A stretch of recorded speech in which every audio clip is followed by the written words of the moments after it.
Halbuki en çok onlarla uğraşan Hazreti Musa'dır. Hoş geldiniz. Hoş geldiniz. Hadi buraya gelsin. Maketi yapıyorlar. Burası 144 dönümlük bir alandır. Temel olarak her mescidci Cenab-ı Hazreti Ömer ve Kudüs'e fetih diken zamanı emir yerde jibol ve roje, hatıra ve roje hem mescid abedede jibol hatıra Hazreti Ömer çevirin.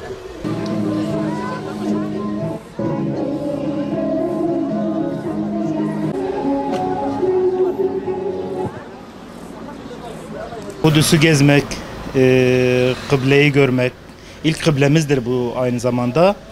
Allah Resulü mesela Kabe'ye dönmeden önce ilk kıblemiz Mescid-i Aksa'ydı. Oraya dönüp namaz kılınıyordu. Şu an işgal altında. İnşallah en kısa zamanda da kurtulunur. Allah görmeyi de nasip etsin. Böyle maket şeklinde değil de gerçeğini görmeyi nasip etsin inşallah. Duygularımız, arkadaşlar buraya Kudüs'ü getirmişler maket olarak. Gelip gördük. Yani gerçekten içimizde duygulandık. Allah razı olsun diyoruz arkadaşlarımıza ve bu ekibe. Gerçekten çok mutlu olduk. Bizim Kudüs her zaman kalbimizdedir.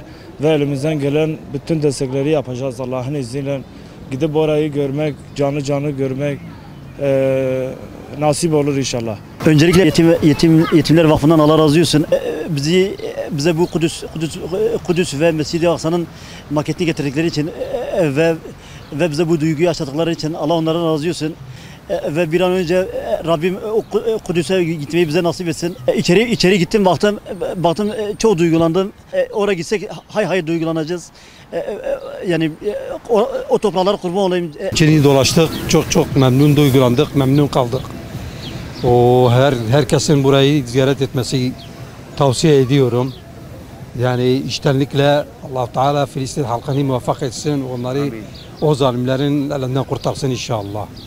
Duygulandık, çok güzel bir imkan, böyle her zaman her yerde böyle devam etmesini istiyoruz. Bu imkanı verenlerden Allah razı olsun. Baktık